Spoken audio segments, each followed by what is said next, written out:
Assalamualaikum warahmatullahi wabarakatuh.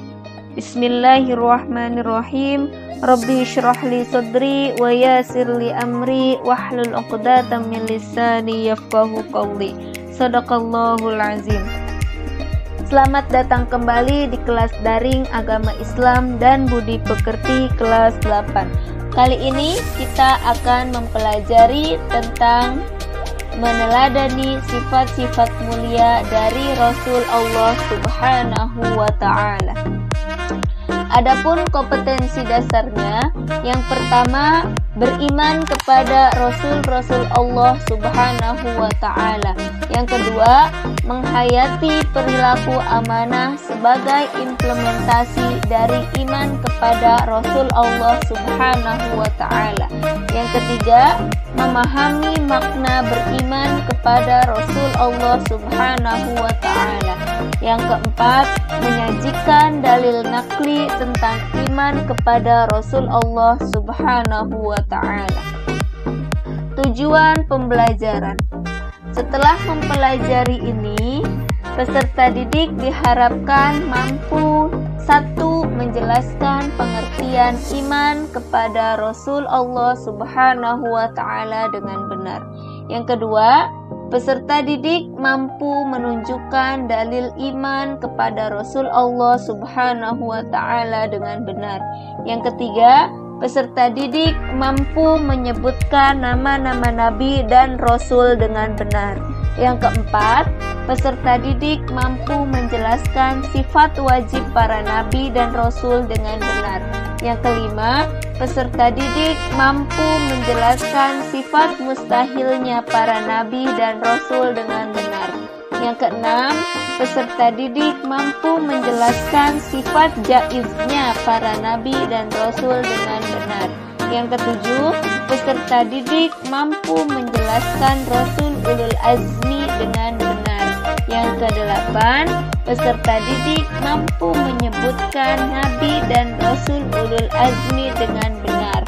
Yang kesembilan, peserta didik mampu menjelaskan hikmah beriman kepada Rasul Allah Subhanahu wa ta'ala. Pengertian iman kepada Rasul. Iman kepada Rasul mengandung maksud meyakini dengan sepenuh hati bahwa Allah telah mengutus para Rasul-Nya untuk menyampaikan wahyu kepada umatnya. Para Rasul bertugas menyampaikan wahyu dari Allah untuk memberikan petunjuk bagi umat manusia ke jalan yang lurus sehingga dapat mencapai kebahagiaan di dunia dan di akhirat. Allah berfirman dalam Quran surah Ali Imran ayat 164, A'udzu billahi minasyaitonir rajim. Bismillahirrahmanirrahim. Laqad mannallahu 'alal mu'minina idz ba'atsa fihim rasulan min anfusihim yatslu 'alaihim ayatihi wa yuzakkihim wa yu'allimuhumul kitaba wal hikmata wa in kanu min qablu lafi dhalalim mubin. Shadaqallahul azim, yang artinya sungguh Allah telah memberi karunia kepada orang-orang beriman ketika Allah mengutus seorang Rasul Muhammad di tengah-tengah mereka dari kalangan mereka sendiri, yang membacakan kepada mereka ayat-ayatnya, menyucikan jiwa mereka, dan mengajarkan kepada mereka kitab Al-Quran dan hikmah sunnah, meskipun sebelumnya mereka benar-benar dalam kesesatan yang nyata. Quran Surah Ali Imran ayat 164. tugas para rasul. 1. Adapun tugas-tugasnya para rasul yang pertama, sebagai pembawa ajaran tauhid yang benar, yakni mengesahkan Allah dan meluruskan kembali ajaran tauhid yang sesat di kalangan manusia. Yang kedua, tugas Rasul yaitu sebagai pembawa kabar gembira bahwa hamba-hamba Allah yang taat kelak akan mendapatkan balasan kebaikan berupa surga.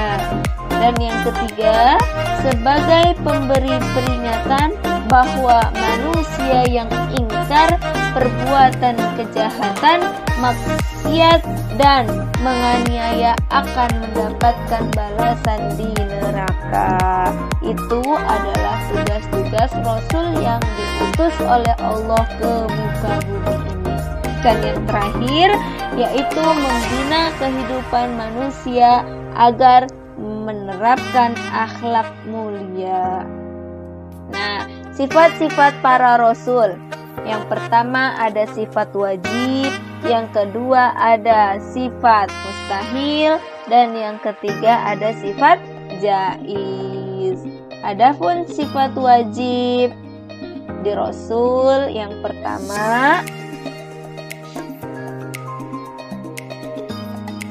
pertama adalah sidik. Sidik artinya berkata benar. Adapun yang dikatakan oleh Rasul itu merupakan sebuah kebenaran. Yang kedua, sifat yang wajib ada di Rasul yaitu amanah. Amanah artinya adalah dapat dipercaya.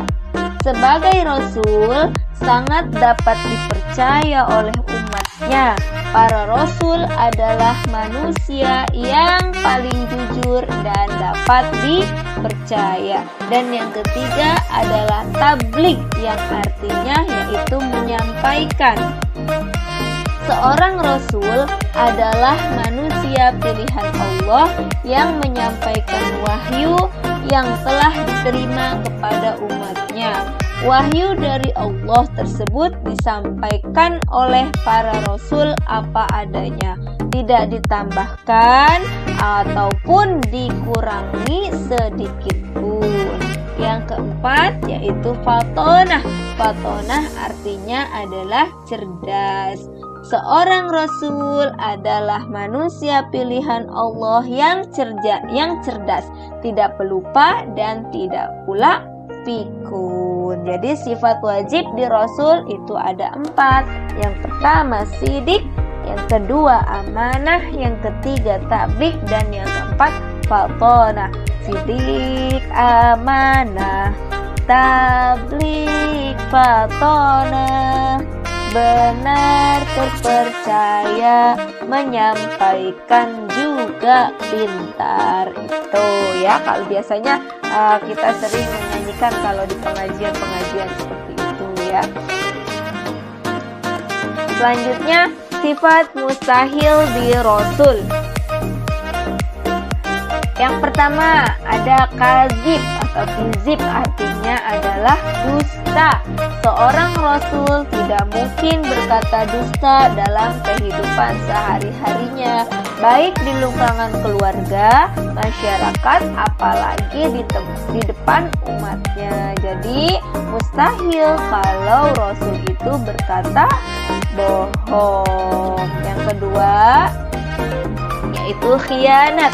Apa itu artinya khianat? Yaitu tidak dapat dipercaya. Seorang rasul tidak mungkin berkhianat atau ingkar janji terhadap umatnya. Dan yang ketiga yaitu kitman. Kitman artinya menyembunyikan. Seorang rasul tidak mungkin menyembunyikan walaupun sedikit dari wahyu yang telah diterimanya.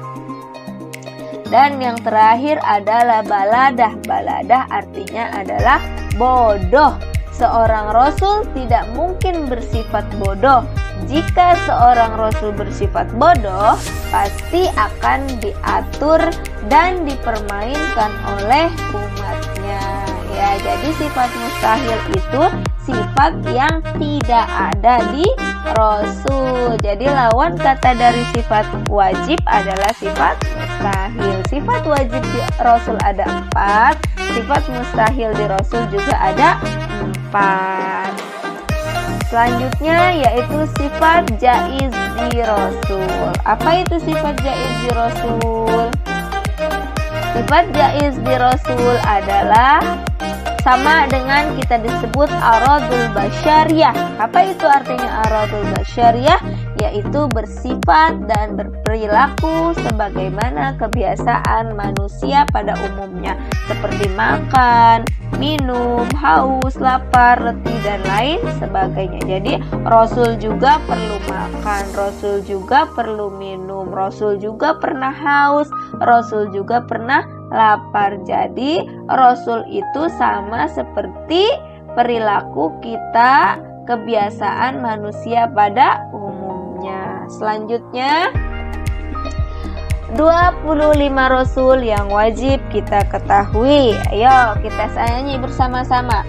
Adam, Idris, Nuh, Hud, Saleh, Ibrahim, Lut, Ishak, Ismail, Yakub, dan Yusuf, Su'aib, Harun, Musa, Daud, Zulkifli, Sulaiman, Ayub, Yunus, Zakaria, Ilyas, dan Ilyasa, Yahya, Isa, dan Muhammad.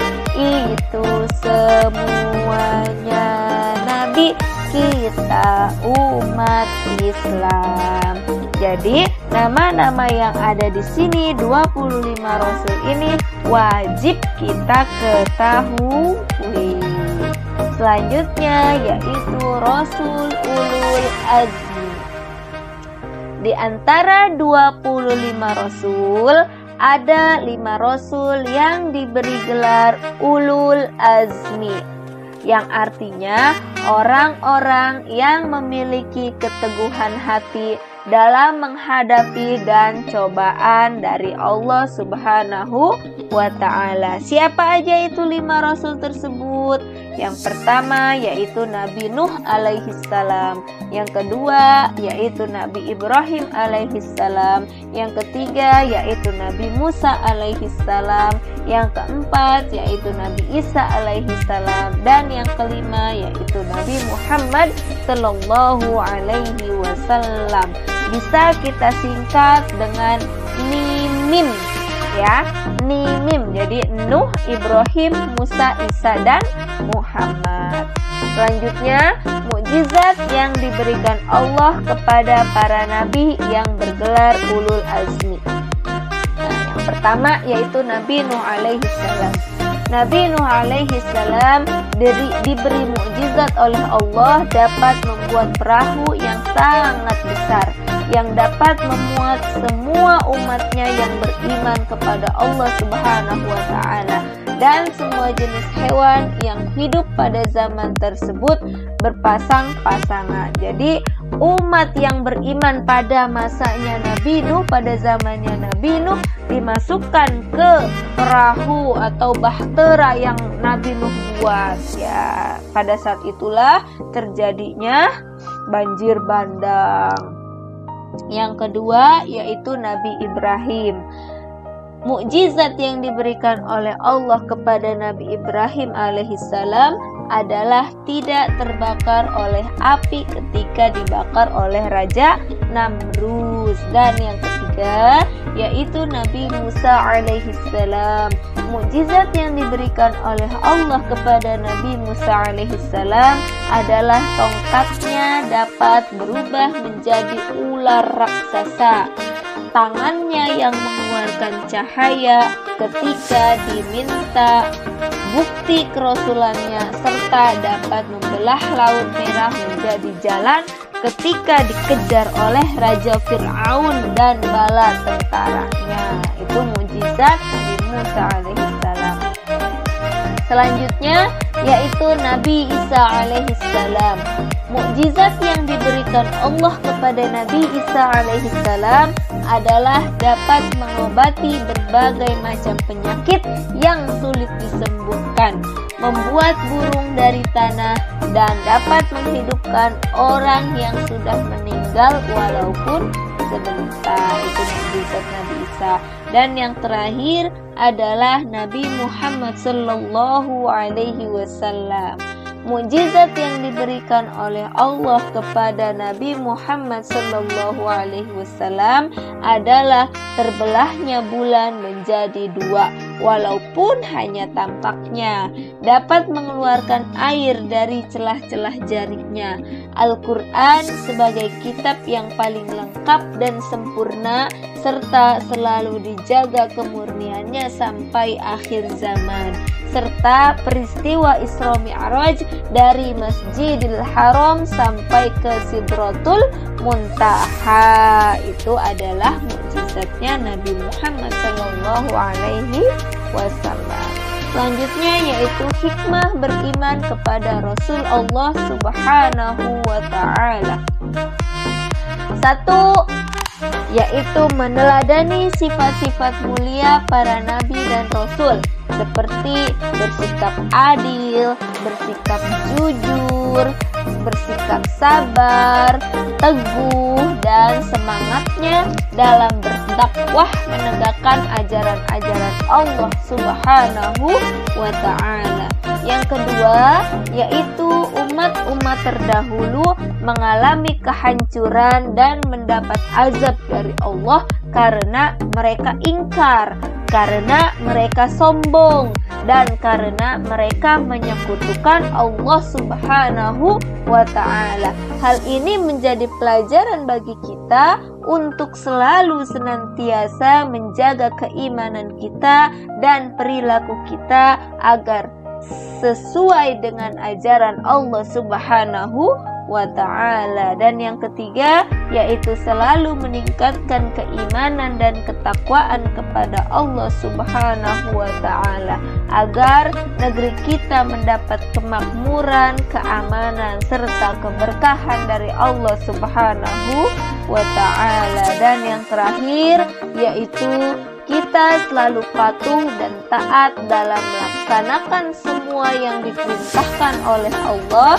dan menjauhi apa yang menjadi larangan dari Allah Subhanahu wa ta'ala. Nah, selanjutnya tugas yang pertama untuk kalian. 1. Jelaskan perbedaan Nabi dan Rasul. Yang kedua, apakah Nabi mempunyai sifat sebagaimana manusia? Jelaskan pendapatmu. Yang ketiga, sebutkan nabi-nabi yang bergelar ulul azmi. Dan yang keempat, sebutkan hikmah iman kepada Rasul. Dan yang kelima, apa yang kamu ketahui tentang Nabi Muhammad sallallahu alaihi wasallam. Itu tugasnya ya, tugas untuk minggu ini. Dan untuk tugas yang kedua, untuk minggu selanjutnya, yaitu bacalah kisah Nabi Musa dan Qarun, lalu ceritakan kembali kisah tersebut dengan membuat video. Jadi kamu buat video sambil cerita apa hasil dari bacaan kalian tentang kisah Musa dan Qarun. Nah, bacanya di mana? Boleh kalian merujuk kepada buku, boleh juga kalian baca di internet. Jadi kalian baca dulu kisahnya Nabi Musa dan Qarun. Jadi terus nanti kalian buat video dan ceritakan kembali kisahnya Nabi Musa dan Qarun. Ya. Nah, sekian dan terima kasih. Sampai berjumpa kembali di video pembelajaran selanjutnya. Billahi taufiq wal hidayah. Wassalamualaikum warahmatullahi wabarakatuh.